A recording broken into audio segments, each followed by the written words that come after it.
অপূর্ব প্রাকৃতিক সৌন্দর্য সাথে অবহেলিত ইতিহাসের মেলবন্ধন সত্যি মনকে একটু হলেও নাড়া দেয়। তো বন্ধুরা, যাই হোক, আগের ব্লগে তোমাদেরকে আমি পঞ্চকোট পাহাড়ের কিছুটা ভিডিও শেয়ার করেছিলাম যে আমরা পঞ্চকোট পাহাড়ের ওদিকটায় গিয়েছিলাম। কিছুটা উঠে আর উঠিনি, একটা শিব মন্দির আছে, তো অনেকটাই উঠতে হয় আর সন্ধেও হয়ে আসছিল, তার জন্য আমাদেরকে নেমে আসতেও বলছিল। তো যাই হোক, দেখো বন্ধুরা, চলে এসেছি, নেমে এসেছি আমরা। আর এখানে এসে আরও একটা অপরূপ দৃশ্য আমাদের দেখার সৌভাগ্য হলো। সূর্য অস্ত যাচ্ছে, সেটা দেখলাম। আর পাহাড়ের কোলে সূর্য অস্ত যাওয়ার দৃশ্যটা কিন্তু আরও অন্যরকম ফিল হয়। তো যাই হোক, আমরা এবার কিছু ঐতিহাসিক অবহেলিত নিদর্শন যেগুলো ছড়িয়ে ছিটিয়ে আছে সেগুলো দেখব এবং কিছু কথা তোমাদের সাথে শেয়ার করব। তো ওই যে টাওয়ারটা দেখছো বন্ধুরা, ওই টাওয়ারটায় উঠে কিন্তু সমস্ত পঞ্চকোট পাহাড়ের চতুর্পাশটা সুন্দরভাবে দেখা যায়। পাশেই রয়েছে রিসর্ট, যেখানে একদম রাজকীয়ভাবে থাকা খাওয়ার ব্যবস্থা আছে। তো আমরা তো কয়েক ঘন্টার জন্য এসেছিলাম, এসে ভীষণ আফসোস হচ্ছিল, মনে হচ্ছিল সকালের দিকে এলে ভালো হতো। সারাটা দিন কিন্তু এখানে খুব সুন্দরভাবে কাটানো যেত। এতটাই শান্তি, এতটাই নিরিবিলি আর এতটাই সুন্দর যে মন মুগ্ধ হবেই। তার উপর এই রকম ঐতিহাসিক নিদর্শন পড়ে আছে চতুর্দিকে। ইতিহাস পড়া একরকম, আর ইতিহাস ছুঁয়ে দেখা আরও অন্যরকম একটা ফিলিংস আনে। তো সেটা প্রথমবার সামনে থেকে দেখছিলাম আর অনেক কিছু ভাবছিলাম। তো এখানে তো অনেক রকমের অনেক কাহিনী আছে, তো কিছুটা জেনেছি, কিছুটা শুনেছি। এখানে প্রায় 30 জন রাজা 800 বছর ধরে বংশ পরম্পরায় রাজত্ব করেন। পরবর্তী সময় আবার নিজেদের মধ্যে রক্তক্ষয়ী সংঘর্ষের ফলে রাজধানী নানা জায়গায় ঘুরে পুরুলিয়ার কাশীপুরে স্থানান্তরিত হয়। আর সেই সময় ধরে এখানে রাজধানীটি পরিত্যক্ত অবস্থায় পড়ে একেবারে ধ্বংসস্তূপে পরিণত হয়। ধ্যানগম্ভীর পঞ্চকোট পাহাড়ের প্রশান্তিতে ঘেরা ধ্বংসস্তূপে পরিণত হওয়া রাজবাড়ি, রানীমহল, দরবার কক্ষ সহ অন্যান্য অসংখ্য স্থাপত্য আজও দাঁড়িয়ে আছে ইতিহাসের সাক্ষী হয়ে। 3টি পঞ্চরত্ন মন্দিরের মধ্যে মাত্র একটি সংস্কার হয়েছে। আছে ঐতিহ্যবাহী কল্যাণেশ্বরী মন্দির, যা রহস্যে ঘেরা।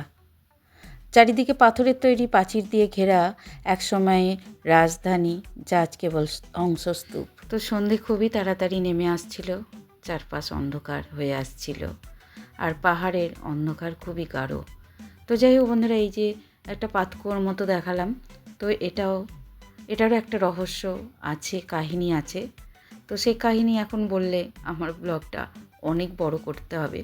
তো যাই হোক, যারা এখানে এসেছো তারা কিছুটা হলেও জানো এখানকার কাহিনী, আর যারা আসোনি তারা প্লিজ একবার আসো, খুব ভালো লাগবে। পুরুলিয়ার কিছু কিছু জায়গা আছে যা মনকে সত্যি মুগ্ধ করে। আর এই পঞ্চকোট, মাইথন একদিনে সেই ঘোরা হয়ে যাবে, আর একটা দিন থাকলে তো আরও অনেক কিছু বাড়তি প্রাপ্তি হবে আর কি। তো যাই হোক, দুটো ভাই এই যে ধ্বংসস্তূপটা পড়েছিল তার উপরে উঠেছিল পাঁচিলে। আমি চেষ্টা করেছিলাম কিন্তু পারলাম না। তো ওদেরকে রিকোয়েস্ট করলাম যে ভিডিওটা একটু করে দিতে উপর থেকে, যতটা আর কি করা যায়, ভালো লাগে, যাতে তোমাদের সাথে শেয়ার করতে পারি। দেখো ভাইটা খুব সুন্দর করে ভিডিওটা করে দিয়েছিল। শোনা যায় গড় পঞ্চকোট প্রায় 5 মাইল বিস্তৃত একটি দুর্গ ছিল। এই গড়ের চারিপাশে প্রতিরক্ষা ব্যবস্থা 12 বর্গ মাইল এলাকা জুড়ে বিস্তৃত ছিল এবং এটি পরিখা দিয়ে ঘেরা ছিল। মূল দুর্গ ছিল পাথরের দেওয়াল দিয়ে ঘেরা। গড় পঞ্চকোটের অধিকাংশ স্থাপত্য বর্তমানে ধ্বংসপ্রাপ্ত বা অবলুপ্তির পথে। এই স্থানে বেশ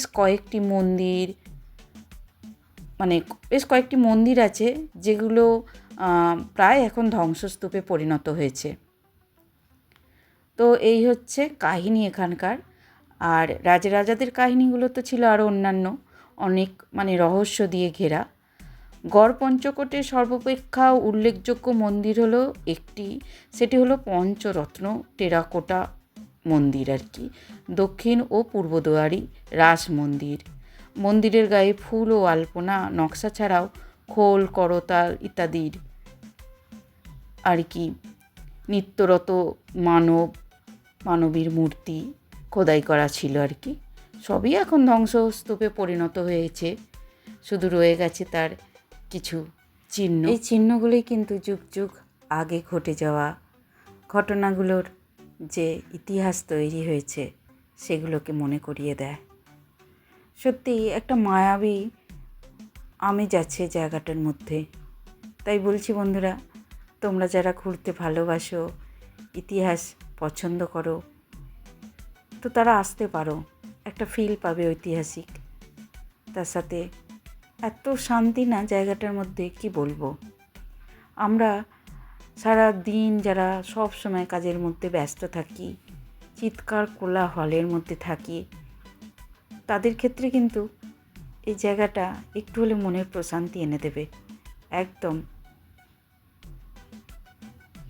তো এখানে ইকো ট্যুরিজম আছে, যেটাতে আরামসে 2-3 দিন কাটানো যায়। বারবার বলছি, ভালো লাগবে। আর যদি আমি পরে আসি তো ইচ্ছা আছে একটা দিন এখানে কাটানোর, ইতিহাসটাকে আরও বেশি করে জানার, চোখ ভরে মন ভরে দেখার। তো বন্ধুরা, যাই হোক, প্রতিদিনের মতো আজকেও তোমাদের কাছে অনুরোধটা করছি, যদি ভিডিওটা আজকের ভালো লাগে প্লিজ বন্ধুরা লাইক করে দিও, একটা কমেন্ট করে জানিও কেমন লাগলো। একটা কমেন্টও কি তোমরা লিখতে পারো না?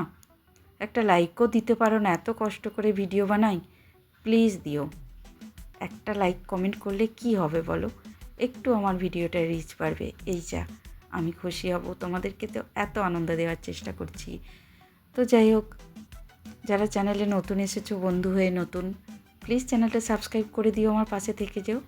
একটা কথা না বলে পারছি না এই মুহূর্তে, কি বলো তো বন্ধুরা, 1.5 বছরের মতো ভিডিও করছি, ভিডিওটা এত পরিমাণে ওয়াচ টাইম কমে যাচ্ছে, সাবস্ক্রাইব কমপ্লিট হয়ে গেছে, তবু আমি ভিডিওগুলো করছি শুধুমাত্র তোমাদের ভালোবাসা পাওয়ার জন্য। আর্ন করতে পারবো সেটা, আর্ন করতে পারবো কি না সেটা আমার জানা নেই, তবে তোমাদের একটু ভালোবাসা পাওয়ার লোভে ভিডিওগুলো করে চলেছি। তো যাই হোক বন্ধুরা, যেটুকু সময় আমরা এখানে অতিবাহিত করেছি, মন ভরে দেখেছি, ঘুরেছি, আনন্দ করেছি, তবে মন যে একেবারে ভরেছে বলবো না, আসার ইচ্ছা আবারও আছে। যদি কোনো দিন আবারও আসতে পারি বা আসি, ইচ্ছা আছে এই নিরিবিলি প্রাকৃতিক পরিবেশে একটা দিন থাকার। তো এই হচ্ছে বন্ধুরা রাস মন্দির। এখানে পুজো হয় কি না নিত্য আমি জানি না, সেরকম তো কিছু বুঝতে পারলাম না। তো যাই হোক, যেখানে জাঁকজমক করে পুজো হয় সেই মন্দিরের বাতাবরণ তো আলাদা থাকে, কিন্তু এই মন্দিরটা যখন ঢুকলাম ঠিক সন্ধ্যা হব মুখে, এমন একটা অন্যরকম অনুভূতি কাজ করলো, তোমাদেরকে কি বলবো, গায়ে যেন কাঁটা দিয়ে উঠলো। আর মূর্তি দুটো যেন জল করছে। সন্ধ্যা নাবার সাথে সাথে চতুর্পাশের পরিবেশটা যেন আরও মায়াবী হয়ে উঠছে, অন্ধকার যত নামছে। সত্যি এরকম জায়গা না থেকে যেতে ইচ্ছা করে, কিন্তু জানি না কতক্ষণ থাকা যাবে। ভীষণই একটা নীরব ব্যাপার আছে। তো যাই হোক বন্ধুরা, সন্ধ্যা তো নেমে গেছে, পাহাড়ের রাস্তা তো আমরা বেরিয়ে পড়েছি। দুপাশে কোনো আলোর ব্যবস্থা নেই রাস্তার। দেখো, গাঢ় অন্ধকারের বুক চিরে আমাদের গাড়ি ছুটে চলেছে। রহস্যে রোমাঞ্চে ভরা একটা সন্ধে কাটলো। তো বন্ধুরা, টাটা।